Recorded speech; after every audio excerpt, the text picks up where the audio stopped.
정말 만국 공통 세계적인 이상형일 것 같은데 뭐 청순한 룩, 아니면 섹시한 룩, 아니면 되게 활동적인 룩, 이제 신분도 거의 계획적으로 해야 돼. 뭐든지 전략이죠.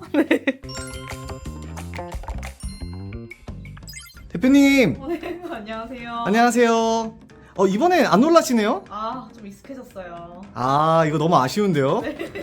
대표님 네. 오늘도 제가 궁금한 게 있어서 찾아왔습니다. 어떤 부분이요? 제 여사친이 썸남이 있거든요. 네. 근데 그 여사친이 그 썸남을 계속 심쿵하게 만들고 싶다고 해요. 남자가 여자한테 심쿵하는 행동들이 있을까요? 지금 몇 가지 떠올랐는데 그럼 제가 말씀드릴게요. 가보실까요? 첫 번째, 취미를 알아줄 때인데요. 취미라 하면은 남자분들의 인생의 낙이잖아요. 뭐 예를 들어 게임, 축구, 뭐 여러 가지 스포츠도 있을 수 있겠죠? 근데 그런 취미를 같이 즐길 수 있고 같이 함께 할 수 있다고 얘기를 하면은 남자분들이 좋아하시는 것 같습니다. 두 번째, 기분 좋게 당황을 시킬 때인데요. 남자분들이 여자분들한테 호감 표현을 하는 행동들이 어느 정도 정해져 있거든요. 이런 행동들을 여자가 갑자기 남자한테 할 때, 뭐 예를 들어 여자분이 밥을 살게 하고 레스토랑 예약을 해서 가자고 해요. 그럼 이런 행동이 사실 남자의 행동이라서 대부분 여자분이 갑자기 이런 행동을 하면 심쿵을 좀 할 수 있다고 저는 생각합니다. 세 번째, 리액션이 좋을 때인데요. 일단 이거는 정말 만국 공통 세계적인 이상형일 것 같은데 썸남 썸녀 관계에서 확정된 관계도 아니고 어떻게 될지 모르는데 해자 리액션을 해주면은 남자분 입장에서는 뭔가 대화하기 편안하고 심쿵하기도 하고 호감이 좀 깊어지는 것 같습니다. 네 번째, 허당끼 있는 모습인데요. 그러니까 요거는 남자분들의 보호 본능, 그런 본능을 자극하는 행동이라고 생각해요. 허당끼가 있는 모습을 보여주면서 보호 본능을 자극하고 여자가 고마워하는 모습에 남자분들이 심쿵하지 않을까 싶습니다. 다섯 번째, 갑작스러운 스타일의 변화인데요. 요거는 정말 매력적인 모습 같아요. 첫 만남 때는 되게 청순했던 여성분이 두 번째 만남 때 갑자기 딱 달라붙는 막 딱구핏의 원피스를 입고 하이힐을 신고 나타나요. 그러면 너무 다르잖아요, 이미지가. 뭐 청순한 룩, 아니면 섹시한 룩, 아니면 되게 활동적인 룩, 이렇게 다양하게 썸남을 만날 때 연출을 하면은 이 사람이 나중에 어떤 모습으로 올까 이런 생각을 하게 만들고 궁금증을 유발하니까 좀 남자분이 심쿵하지 않을까? 뭔가 칭찬을 한마디 정도 하지 않을까 싶습니다. 이제 신분도 거의 계획적으로 해야 돼. 뭐든지 전략이죠. 네. 여섯 번째, 샴푸 향기인데요. 여자분들이 남자가 좋아하는 향수에 대해서 늘 니즈가 있으신데 근데 이건 너무 또 취향을 타고 남성분 취향이 안 맞으면은 말짱 도루묵이니까 은은한 샴푸 향기가 마이너스가 없는 것 같아요. 그러니까 호불호가 없다는 얘기죠. 근데 팁은 샴푸 향기는 아침에 감고 해야지 나더라고요. 또 그때 뭐 뿌리는 헤어 미스트 이런 것도 뿌려주면은 머리를 넘길 때 향이 나니까 그런 향에 여성스러움을 좀 느껴가지고 심쿵하지 않을까 싶습니다. 가끔씩 이제 앞머리만 감는 분들이 있으시더라고요. 네. 앞머리만 일곱 번째, 머리 넘기기 행동인데요. 대표적인 여성스러운 하나의 비언어인 것 같아요. 남성분 입장에서는 나한테 없는 뭔가 여성스러운 모습이니까 눈길이 한 번 더 가게 되고 특히 목선 같은 경우는 여성분들의 포인트가 되는 하나의 신체 부위잖아요. 그래서 저는 꼭 저희 고객님들한테 꼭 말씀드리는 게 오프숄더를 입으라고 말씀드려요. 일단 어깨 라인 자체가 여성성이기 때문에 그런 모습을 좀 보여주는 게 하나의 좀 예쁜 모습이라 생각을 해요. 그런 옷을 입고 뭔가 머리를 넘기고 뭔가 목을 계속 만지거나 어깨를 이렇게 보여주는 행동들, 그런 행동들을 할 때 남성분들이 심쿵을 한다고 생각합니다. 결국 신체 부위의 매력을 보여주는 거죠. 여덟 번째, 운전인데요.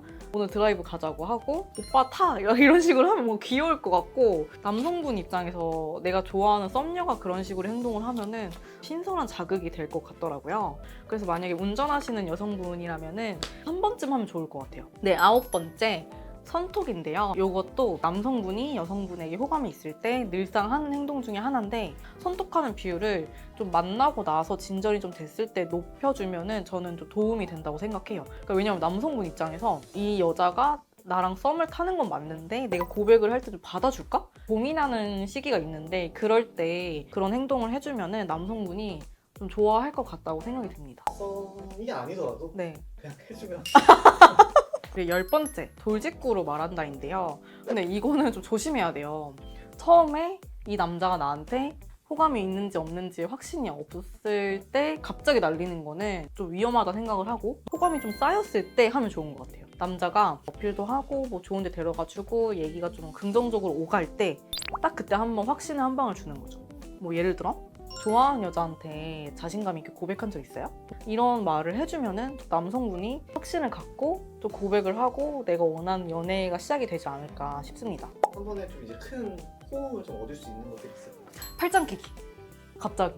사귀는 사이가 아니었는데 어느 정도 확정은 된 사이긴 했어요. 근데 남성분의 그 말 한마디가 없는 상황이었고 그냥 이렇게 활짝 탁 꼈대요. 그때부터 그냥 남성분이 좀 더 관계 확정하는 말도 하고 뭐 사귀자라는 말도 나중에 하게 됐고 스킨십을 하는 것도 좀 나쁘지 않은 것 같아요. 부담스럽지 않고 귀여운 수준이잖아요. 근데 요거는 어느 정도 확정이 될 것 같다는 확신이 들 때 하는 거를 좀 추천드려요. 그럼에도 불구하고 너무 답답하게 고백을 안 하시는 분들도 있잖아요. 이럴 때 어떻게 해야 될까요? 확신을 줬는데 남성분이 안 한다. 그 기간을 한 달로 재세요. 한 달 안에 남자가 고백이 없다 하면 제가 볼 때 그 남자는 어장이 너무 많거나 여러 가지 사유로 여자를 밀어내는 거일 수 있거든요. 그 남성분 한 명한테 올인을 하는 게 아니고 내가 좀 여러 명 만난 다음에 마음이 좀 여유로워졌을 때 그때 한번 판단을 해보세요. 한 달 차에. 이 사람이 고백을 안 한다. 그러면 그 제끼고요. 고백을 한다. 만나세요. 사실 진짜 꿀팁이 있어요. 남성분들의 평생의 결핍이 뭔지 아세요? 잘 모르겠어요.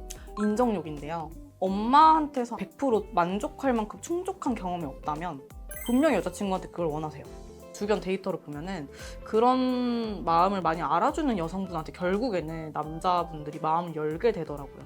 내가 원하는, 내가 열심히 일하는 그 포인트가 있는데 그걸 알아줄 때 저는 이게 진짜 치트키라 생각하고 뭔가 장기적인 관계로 고려를 한 번쯤은 해보시지 않을까 싶어요. 남자들이 되게 싫어하는 여자들의 행동이 있을 것 같긴 해요. 아, 네, 있죠. 첫 번째, 욕하고 인상 쓰는 사람인데요. 욕하고 인상 쓰는 사람은 사실 남녀를 떠나서 다 싫죠. 같이 있으면 부정적인 기운을 받고 싫은 부분이기 때문에 요거는 무조건 안 하시는 걸 전 추천드리고요. 두 번째, 매사에 불평불만하고 부정적으로 말하는 사람이죠. 남자들이 진짜 싫어하는 것 같아요. 제가 남자 고객님들을 인생샷 컨설팅하면서 많이 뵙는데 이상형을 제가 물어보거든요. 대부분 자기 기분 관리 잘하는 사람. 이게 반대로 말하면 이 모습이에요. 매사 부정적이고 불평불만하고 징징거리는 모습인데 남자친구한테는 그런 모습을 굳이 먼저 보여주는 거는 전 좋다고 생각 안 합니다. 세 번째, 가르치려고 하는 사람인데요. 근데 요거는 이꼴 잔소리하는 사람이라고 저는 생각해요. 대부분 엄마의 잔소리가 싫어서 떠나 있는 경우가 많아요.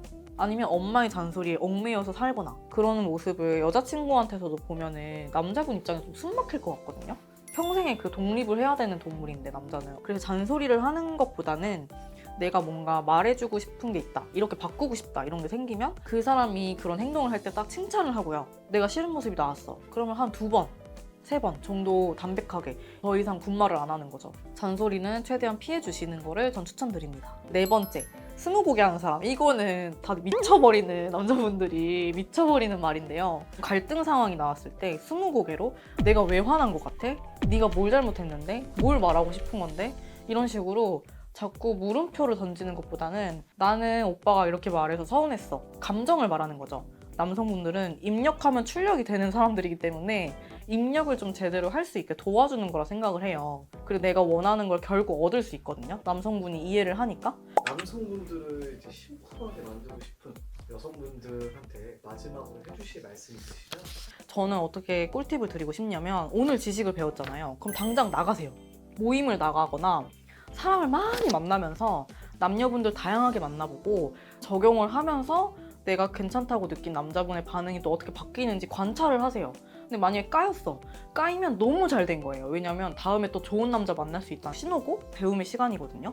그러면은 언젠가 내가 딱 멋있게 쟁취할 수 있는 여자가 되지 않을까 저는 싶습니다. 근데 나가서 다양한 사람을 만날 수 있는 기회가 네. 흔치는 않거든요. 어떻게 다양한 사람을 만날 수 있는? 아, 그래서 제가 소셜링 사업을 합니다.